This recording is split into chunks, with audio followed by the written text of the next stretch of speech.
नमस्कार मंडळी. खरं तर हा व्हिडिओ कालचा आहे. व्हिडिओ टाकायला थोडासा उशीरच झाला व सणासुदीचे दिवस असले की बायकांना अतिउत्साह असतो आणि मी आज सकाळी लवकरच उठले होते. शौर्य अकॅडमीला गेला होता आणि सुद्धा ड्युटीला गेले होते. त्यामुळे माझी एकटीची घरातली कामं करायची पटापटा चालू होती आणि आज मस्तपैकी पुरणपोळीचा बेत केला होता. डाळ वगैरे मी अगोदर शिजवून घेतली होती आणि इकडं पुरणाला सुद्धा चटका दिला होता. थोडासा कुकरमध्ये भात बनवला होता आणि नंतर इकडं कटाची आमटीसुद्धा बनवून झाली होती आणि तोपर्यंत शौर्य माघारी आला आहे. जे शूट घेतलं आहे ते शौर्यानेच घेतलं आहे आणि अगोदर माझं कसं शूट करत करत स्वयंपाक करायचं चालू होतं. नंतर मग पुरण वाटून घेतलं आणि ते पोळ्या बनवायला चालू केल्या आणि माझं पोळ्या बनवत होते मी, तोपर्यंत शौर्यचे मित्र आले होते आणि शौर्य पतंग उडवायला गेला होता आणि गेल्यानंतर मग मी पटकन पोळ्या बनवून घेतल्या आणि अशा मस्तपैकी टम्म फुगलेल्या आपल्या पोळ्या झाल्या होत्या. पुरणाच्या पोळ्यासुद्धा बनवल्या होत्या आणि शेंगाच्या पोळ्यासुद्धा थोड्या बनवल्या होत्या मी. शौर्याला शेंगाच्या पोळ्या खूप आवडतात आणि मग नंतर इकडंच करत करत माझं शूट करायचं पण चालू होतं आणि वाणाची विड्याची मी तयारी अगोदरच करून ठेवली होती आणि थोडासा मुहूर्त उशिरा असल्यामुळे म्हणलं अगोदर वाण वगैरे मांडून घ्यावा.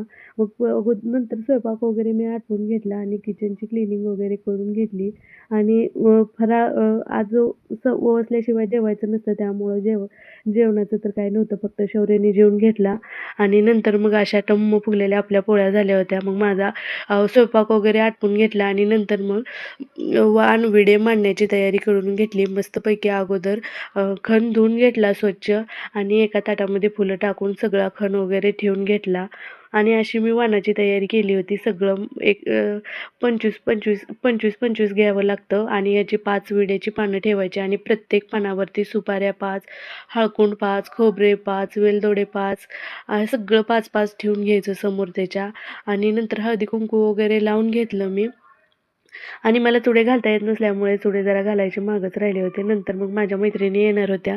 आम्ही तिघींनी मस्तपैकी चुडे एकामेकीला घालून घेतले. पण त्याचं काय मला शूट घेता आलंच नाही आणि असं डेकोरेशन केलं होतं. जास्त गडबड असल्यामुळे एवढं काय करता आलं नाही, पण जास्तीत जास्त करण्याचा प्रयत्न केला आणि असं ठेवल्यानंतर असं सुंदर असं वाटत होतं. बघितल्यावर खूप छान वाटत होतं.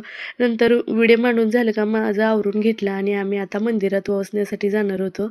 या जवळच इथे एक ज्ञानेश्वर महाराजांचं मंदिर आहे आणि तिथंच त्याच्या साईडला विठ्ठल रुक्मिणीचं सुद्धा एक छोटंसं मंदिर आहे आणि त्या मंदिरात आम्ही वसण्यासाठी गेलो होतो.